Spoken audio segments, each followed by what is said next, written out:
Hello students, आप सभी का मेरा channel Pradeep sir classes SPSC पर स्वागत है। और आज हम लोग स्टार्ट करने जा रहे हैं क्वेश्चन नंबर 53, 54, 55 जो कि एच.सी. वर्मा कंसेप्ट्स ऑफ फिजिक्स और चैप्टर 29 पर आधारित है। ओके, सो इसके सिवा 1 से लेकर 52 तक न्यूमेरिकल्स और चैप्टर 30 का ऑल न्यूमेरिकल्स कंप्लीट है। आप देख सकते हैं, प्लेलिस्ट पर जाइए और एक चैप्टर की वाइज है वहाँ पर। Okay, so let's start students, start with question number 53। पहले आप जान लीजिए कि क्वेश्चन जो 53 है कौन से डिफरेंट कंसेप्ट्स पर आधारित है ये क्वेश्चंस। ओके, सो पहला आपको समझना पड़ेगा कि what is the function. So let's start with the question.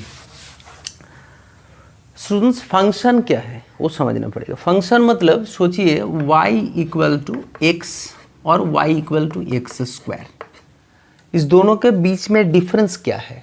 y equal to x मतलब x अगर चेंज हो रहा है, सपोज आप एक यहाँ पर कुछ पॉइंट्स ले सकते हैं। Suppose x and y are the two variables and students, if you take 1 in place of x, then you get 1 also. if अगर x का वैल्यू आप 2 लीजिएगा तब y का वैल्यू भी हो जाएगा 2, जैसे करके 3, 4, 5, 6 एंड सो ऑन। और यहाँ पर अगर वो जितना सारा पॉइंट्स मिला वो पॉइंट 1 एंड 1 है, यहाँ पर है पॉइंट 2 एंड 2, मतलब यहाँ पर है 3 और 3, मतलब यहाँ पर है। तो एक फंक्शन मतलब एक ग्राफ मिलेगा। वो ग्राफ क्या होगा, x और y का ग्राफ कैसे मिलेगा, ऐसे straight line. So straight line passing through the origin, मतलब ऑरिजिन से पास हो रहा है एक graph y equal to x. Similarly y equal to x नहीं होकर सोचिए y equal to minus x है, तब ऐसे होगा y equal to minus x. अगर हो तब y equal to plus x. यहाँ पर सोचिए y equal to x plus 1 है, तब क्या होगा, x प्लस 1 मतलब इंटरसेप्ट है यहाँ पर, और ग्राफ ऐसे ही होगा, मगर ग्राफ का जो नेचर में कोई बदलाव नहीं आएगा। Okay, so y equal to अगर सोचिए x माइनस 1 है, तब ऐसे होगा, मतलब इंटरसेप्ट नेगेटिव है। इंटरसेप्ट क्या है, पॉजिटिव है, और यहाँ पर इंटरसेप्ट नहीं है, मतलब ऑरिजिन से पास हो रहा है। ओके, सिमिलरली अगर सोचिए y equal to minus x plus 1 होगा। माइनस एक्स मतलब इधर स्लोप, नेगेटिव स्लोप, और प्लस पॉजिटिव मतलब ऐसे होगा। सिमिलरली ऐसे होगा जब y इक्वल टू हो जाएगा minus x and minus 1। So there is some similarities, क्योंकि फिजिक्स जो है ना, फिजिक्स क्या होता है, रन्स अपन सिमिलरिटी के ऊपर बेस है टोटल फिजिक्स। कहीं ना कहीं सिमिलरिटी है, तब आप कह सकते हैं हाँ x का वैल्यू ऐसा होगा तो y का वैल्यू ऐसे चेंज होगा। जैसे कि टाइम के साथ अगर जो पढ़ा रहा हूँ, मतलब ज्ञान जो मिल रहा है वो टाइम के साथ अगर फंक्शन रहता, तब आप कह सकते हैं हाँ 1 घंटा और 10 मिनट बाद, मतलब 10 मिनट पढ़ाई के बाद मेरा नॉलेज इतना बढ़ जाएगा। मगर ऐसा नहीं हो सकता है, क्योंकि कोशिश तो हम लोग करते हैं, मगर इतना हो सकता है क्या, नहीं हो सकता है। So y equal to x square जो फंक्शन है वो देख लीजिए एक बार। y equal to x square मतलब x का वैल्यू प्लस माइनस होने से y पॉजिटिव वैल्यू होगा, y का वैल्यू पॉजिटिव होगा, क्योंकि x अगर प्लस 1 है तब 1 है तो y हो जाएगा 1, मतलब यहाँ पर, और x इक्वल टू माइनस 1 मतलब यहाँ पर है तो y पॉजिटिव है, क्योंकि माइनस 1 स्क्वायर मतलब तो 1 ही है।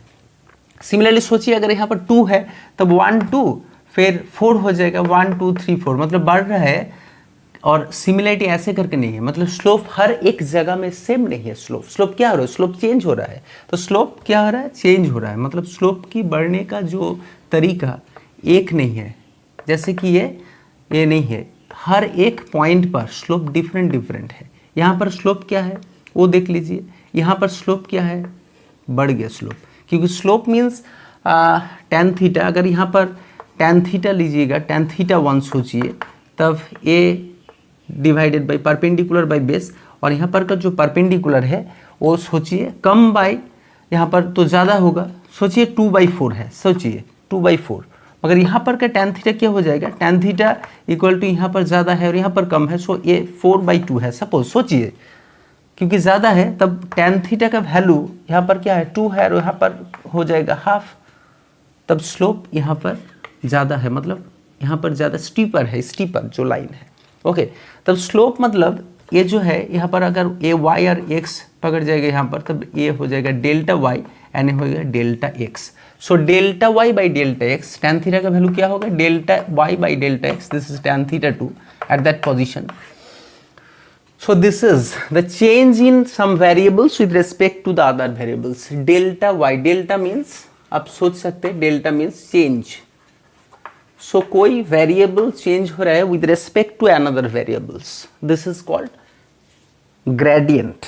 So gradient का जो concept है वो पूरी तरह से समझना पड़ेगा इन न्यूमेरिकल के लिए। gradient, gradient, okay. So what is gradient ये समझना पड़ेगा। What is gradient? ग्रेडियंट जैसे कि सोचिए एक कैंडल है यहाँ पर, ओके, और आपका जो हाथ है वो कैंडल की तरफ बढ़ रहा है, तब क्या होगा टेम्परेचर बढ़ेगा कि घटेगा, बढ़ेगा, धीरे धीरे बढ़ेगा।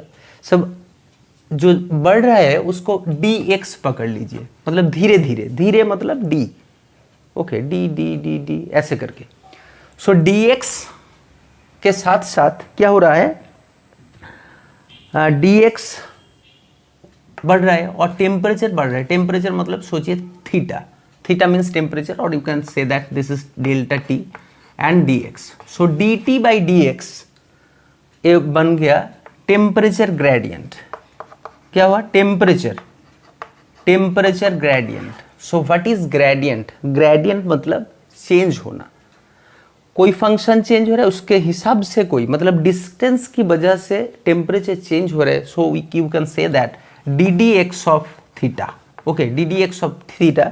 और अगर आपको डिफरेंशिएशन पता है तो ये तो बहुत ही ईजी और शायद पता होना चाहिए क्योंकि 12th का ये कॉन्सेप्ट है, ओके। सो 11 में ही तो डिफरेंशिएशन थोड़ा बहुत 0 चैप्टर में है, जो पहला चैप्टर है उस चैप्टर में। So d d x of theta मतलब, थीटा मतलब टेम्परेचर एक फंक्शन है with respect to the separation between the candle and your hands, okay.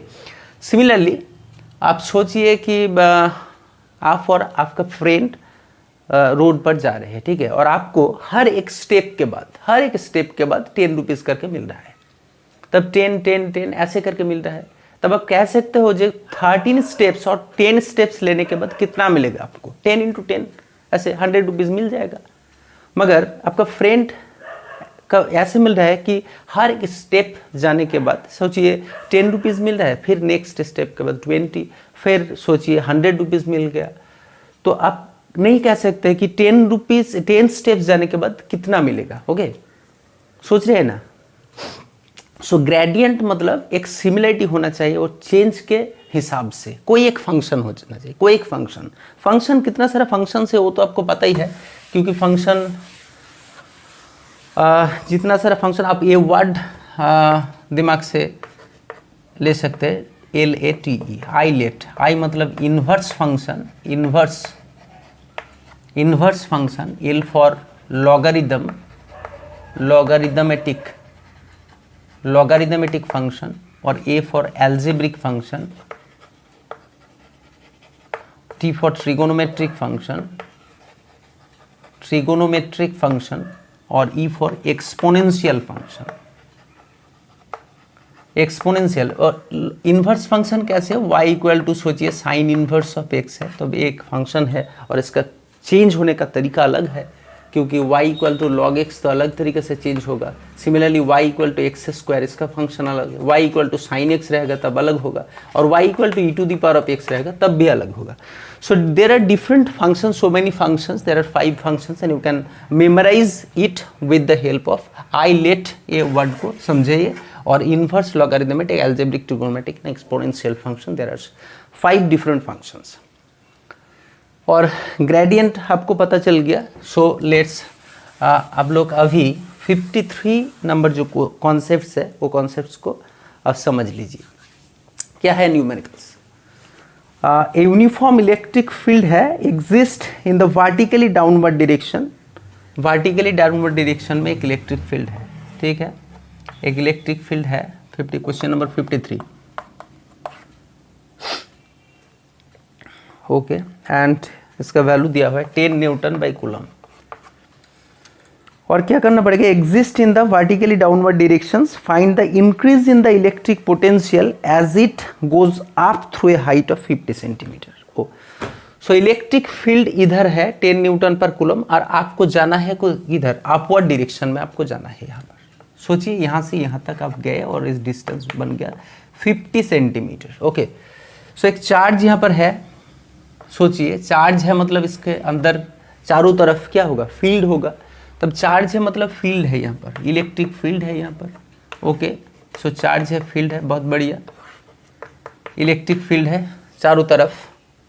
फिर एक टेस्ट चार्ज है यहाँ पर, टेस्ट चार्ज मतलब पता ही है, व्हेन Q टेंड्स टू 0, मतलब चार्ज, इस चार्ज का फील्ड का जो एरिया होगा वो बहुत ही नेग्लिजिबल होगा with respect to the point charge. Point charge की फील्ड के हिसाब से इसका फील्ड क्या होगा, बहुत ही कम होगा, कम, मतलब ये बन गया test charge. What is test charge? Test charge, और ये हो गया पॉइंट चार्ज। क्या होगा, पॉइंट चार्ज। तब क्या होगा, ये टेस्ट चार्ज अगर यहाँ पर है तब ये जो पॉइंट चार्ज है एक इस डायरेक्शन में क्या लगेगा, एक फोर्स लगेगा। मतलब आप अगर चाहते हैं कि ये चार्ज को यहाँ से लेकर यहाँ तक लेकर जाऊँ, बी तक, ए से बी तक, तब यहाँ का पोटेंशियल सोचिए वी ए है, मतलब वर्क डन करना पड़ेगा आपको, work done. So potential equal to, potential मतलब work done by charge, work done by charge. ऐसे करके एक डेफिनेशन था, आपको पता ही होगा कि work done to bring a positive test charge from infinity to that point within the field, and that is called potential at that point. So potential at a point means एक charge को बाहर से बाहर, मतलब infinite height, जहाँ पर इसका असर, मतलब पॉइंट चार्ज का जो इंटेंसिटी होगा यहाँ पर वेरी मच नेग्लिजिबल, क्योंकि इलेक्ट्रिक फील्ड तो एक फंक्शन है, फंक्शन मतलब धीरे धीरे घट रहा है इधर। तब यहाँ पर इंटेंसिटी अगर वेरी मच नेग्लिजिबल हो, तब we can say that this is infinite. जैसे कि मेरा आवाज़ इस रूम तक क्या है, कन्फाइंड है, अगर रास्ते पर जाओगे आप लोग तो नहीं सुनाई देगा। ऐसे कि we can say that this is the infinite position, that is रास्ता क्या है, वहाँ पर इनफाइनाइट पोजीशन है, within the room the intensity is very maximum. Okay, so it is appreciable within the room, the sound is appreciable, but sound intensity is very much negligible on the road. Okay, so this is the concept. So A and B पर potential equal to work done by charge, मतलब charge को यहाँ से यहाँ तक लाने के लिए जितना काम करना पड़ेगा, यहाँ से यहाँ तक लाने के लिए ज़्यादा काम करना पड़ेगा, मतलब कोई पोटेंशियल डिफरेंस है इस दोनों के बीच में। So VB minus VA is the potential difference between the 2 points. तब पोटेंशियल मतलब चार्ज को अगर धीरे धीरे इस पॉइंट चार्ज की तरफ लेकर आना पड़ेगा, तो पोटेंशियल क्या होगा, dV करके बढ़ेगा, धीरे धीरे पोटेंशियल डिफरेंस होगा हर एक पॉइंट पर। अगर a डिस्टेंस, अगर dx डिस्टेंस हो, सोचिए तब dx बाई dV बन गया पोटेंशियल ग्रेडियंट। मतलब इस डायरेक्शन में gradient that is dV by dx बढ़ रहा है, और इलेक्ट्रिक फील्ड का डायरेक्शन किधर है, यहाँ से यहाँ तक, मतलब इस डायरेक्शन में इलेक्ट्रिक फील्ड है। तब इलेक्ट्रिक फील्ड जिधर है और पोटेंशियल ग्रेडियंट की डायरेक्शन अलग रूट से है। ओके, अलग दिशा पर है। इलेक्ट्रिक फील्ड इधर बढ़ रहा है तो पोटेंशियल ग्रेडियंट इधर बढ़ रहा है, मतलब बन गया एक equation E equal to minus of dV by dx। बहुत ही इंपॉर्टेंट एक इक्वेशन है। एंड अगर कोई एक स्पेसिफिक डायरेक्शन में चेंज हो रहा है, सोचिए it is a function, potential is a function of x, मतलब x की तरफ वो बढ़ रहा है, तब हम लोग ऐसे लिख सकते हैं equal to dV by dx। अगर नहीं हो तो ऐसे लिखिए equal to minus of dV by dr लिखिए, where r is a position vector and r we can say that this is x y and z, x I cap plus y j cap and z k cap, like that. So this is the main equation. Electric field जिधर है, potential gradient अलग दिशा पर है, अलग direction में, opposite direction ऐसे कह सकते हो, ऑपोजिट डायरेक्शन। इलेक्ट्रिक फील्ड की जिधर जा रहा है और पोटेंशियल ग्रेडियंट डायरेक्शन ऑपोजिट है। सो ए इक्वेशन सोच लिए एक बार। न्यूमेरिकल तो बहुत ईजी है। सो स्टूडेंट्स एक बार क्वेश्चंस 53 स्क्रीन पर है, वो लिख लीजिए 53 क्वेश्चन नंबर। और क्वेश्चन 3 में क्या है, A uniform electric field 10 Newton per coulomb exists in the vertically downward directions. Find the increase in the electric potential as one goes up through a height of 50 centimeter. So देखिए एक electric field है, यहाँ पर electric field है और आपको potential gradient and electric field का directions का रिलेशंस एंड द ग्रेडियंट के साथ जो इलेक्ट्रिक फील्ड का रिलेशंस है वो तो समझ में आ गया। सो ऐसे सीधे साधे लिखिए E equals to V by d, magnitude निकालने के लिए। सो पोटेंशियल निकालना है, so electric field into d, और E का वैल्यू है 10 और डिस्टेंस जाना है 50 centimetre, so 50 by 100, so 0 and 0 cancel हो गया और 5 volt. So answer is 5 volt. So electric field is along this direction and it is 10 newton by coulomb and आपको जाना है A से लेकर B तक जो कि 50 सेंटीमीटर है ऑपोजिट डायरेक्शन में। सो इलेक्ट्रिक फील्ड जिस डायरेक्शन में है उस ऑपोजिट डायरेक्शन में ग्रेडियंट बढ़ रहा है, मतलब पोटेंशियल बढ़ रहा है धीरे धीरे। तो कितना पोटेंशियल बढ़ेगा, सो 5 वोल्ट। शायद आंसर आपको जो आंसर है और कॉन्सेप्ट समझ में आएगा। सो 50 नेक्स्ट जो क्वेश्चन है 54, वो फिर से एक बार क्वेश्चन लिख लीजिए, फिर कोशिश कीजिए। वो भी बहुत ही, जितना सारा न्यूमेरिकल्स है बहुत ईजी है। एक बार कॉन्सेप्ट समझ में, जितना सारा न्यूमेरिकल्स है ना, देखिए a E equals to minus of d V by d r, ये जो ग्रेडियंट वाला कॉन्सेप्ट है, और एक कॉन्सेप्ट है V equal to work done by charge, और एनर्जी मतलब 1/4 pi epsilon naught into Q1 Q2 by, दोनों पॉइंट अगर Q1 and Q2 art distance Appert में है तो उसके लिए जो potential energy of the system हो जाएगा 1/4 pi epsilon not Q1 Q2, product लेना पड़ेगा डिवाइडेड बाई बीच का जो डिस्टेंस है वो डिविजन करना पड़ेगा। सो ये तीनों जो इक्वेशंस है, इक्वेशंस में जितना सारा न्यूमेरिकल्स है 53 से लेकर 63 तक सब बन जाएगा। सो नेक्स्ट क्वेश्चन है 54, 12 joule of work has to be done. So work done equal to 12 joule work करना पड़ेगा, has to be done against an existing field, और चार्ज का वैल्यू दिया है इसमें 0.01 कूलम, और and how much is the potential difference between B and this.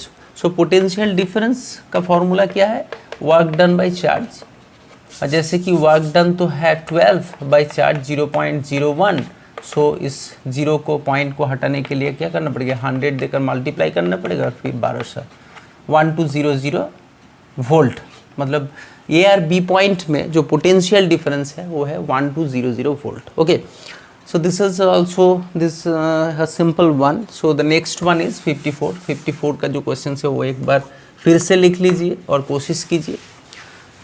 53, 55, okay. So two equal charges are each are held fixed at a separation of 20 centimeter. Third charge of equal magnitude is placed midway between the two charges and it is now moved to a point 20 centimeter from both the charges. How much work is done by the electric field? Okay. So एक charge है, सोचिए यहाँ पर एक charge है और यहाँ पर एक चार्ज है और बीच में जो डिस्टेंस है वो है 20 सेंटीमीटर, मतलब हाफ करके अगर सोचेंगे आप तब 10 सेंटीमीटर हो जाएगा, और एक चार्ज यहाँ पर रखना पड़ेगा और सिर्फ चार्ज को क्या करना पड़ेगा 20 सेंटीमीटर में लेकर आना चाहिए। 20 सेंटीमीटर जो कि ये चार्ज, इस दोनों चार्ज के बीच का जो डिस्टेंस होगा 20, मतलब एक इक्विलेटरल ट्राइंगल बन गया यहाँ पर। ओके, देखिए क्वेश्चन ठीक तरह से समझ में आएगा तब कर पाएंगे आप लोग। Q एंड Q दोनों चार्ज है और बीच का डिस्टेंस है 20 सेंटीमीटर, और एक तीसरा जो चार्ज है वो इक्वल मैग्नीट्यूड का है और यहाँ पर मिडवे में यहाँ पर रखना पड़ेगा, मिडल पॉइंट में। फिर इस चार्ज को लेकर यहाँ तक लेकर आना पड़ेगा, तब कितना मतलब एनर्जी और वर्क करना पड़ेगा, ऐसे सोचिए। तो इस पॉइंट का एनर्जी क्या होगा, एनर्जी का इक्वेशन पता है 1/4 पाई एप्सिलॉन नॉट, और फिर Q1 Q2 मतलब Q into Q, so Q square by distance मतलब 10 सेंटीमीटर, सो 10 सेंटीमीटर बाई 10/100, ऐसे सोचिए, फिर स्क्वायर डिस्टेंस, और दोनों चार्ज है ना, फिर 2 लगा दीजिए यहाँ पर, इंटू 2 कर दीजिए, सो यू ए हो गया, फिर यू बी इक्वल टू 1/4πε0, मतलब बी पॉइंट अगर सोचिए यहाँ पर है, ये पॉइंट यहाँ पर, ये पॉइंट का एनर्जी हो गया, बी पॉइंट का एनर्जी क्या होगा 1/4π, फिर क्यू इंटू क्यू, फिर क्यू स्क्वायर हो गया, Q into q, q square, फिर डिस्टेंस बन गया 20 सेंटीमीटर, सो 20/100 एंड स्क्वायर लेना पड़ेगा। फिर देखिए दोनों पेयर है, सो फिर से 2 मल्टीप्लाई कर दीजिए। ओके, सो डिफरेंस क्या होगा, U A minus U B, 1/4πε0, मतलब 9 इंटू 10⁹ और q into q, q square करना पड़ेगा यहाँ पर, क्यू स्क्वायर छोड़ दीजिए, इंटू 2 है, डिवाइडेड बाई 10 स्क्वायर मतलब 100, सो यहाँ पर 100 लगा दीजिए। ओके, सो क्यू 9 और एक क्यू है, छोड़िए, एक वेरिएबल की तरफ सोचिए और भी इजी हो जाएगा। सो ये क्वेश्चन जो है वेरिएबल मतलब ये कापा बन गया और क्यू स्क्वायर हो गया यहाँ पर, और इसका डिस्टेंस सोच लीजिए, यहाँ से यहाँ तक x है, x सोचिए, x तब ये डिस्टेंस हो जाएगा x/2, फिर यहाँ पर x/2 लिख दीजिए। ओके, सो ऐसे लिखिए kappa into q square by x/2, फिर 2 मल्टीप्लाई कर दीजिए, और इसमें लिखिए kappa into q square by x into 2 लिखिए। ओके, सो देखिए u जो एनर्जी है 2 to 4 हो गया, 4 मतलब 4 और a 2 है, सब a बन गया 4 kappa q square by x और a बन गया 2 kappa into q square by x। So subtract करके क्या मिलेगा, U A minus U B मिल जाएगा 4 - 2 मतलब 2 kappa q square by x, फिर इसका वैल्यू, हर एक वैल्यू यहाँ पर है वो वैल्यू बिठा दीजिए फिर एक बार, तो बन गया 2 इंटू 9 इंटू 10⁹, फिर क्यू स्क्वायर मतलब 2 इंटू 10⁻⁻7 का whole square divided by x मतलब 20/100, सो 9 2 जा 18, 18 2 4 जा 72, सो 72 इंटू 10⁹ और -14 स्क्वायर है, फिर ये जो 10 है 10 ऊपर जाएगा तब इसको 10 मिल जाएगा, मतलब +1 हो जाएगा डिवाइडेड बाई 2, सो 72 36 इंटू 10⁹ और एक 10 14 मतलब -4 और 3.6 करने से मिल जाएगा 10⁻³ joule. Okay, so this is the answer, 3.6 into 10⁻³ I think students all the concepts related with 53, 54 and 55 are cleared, and wait for the next one. Thank you.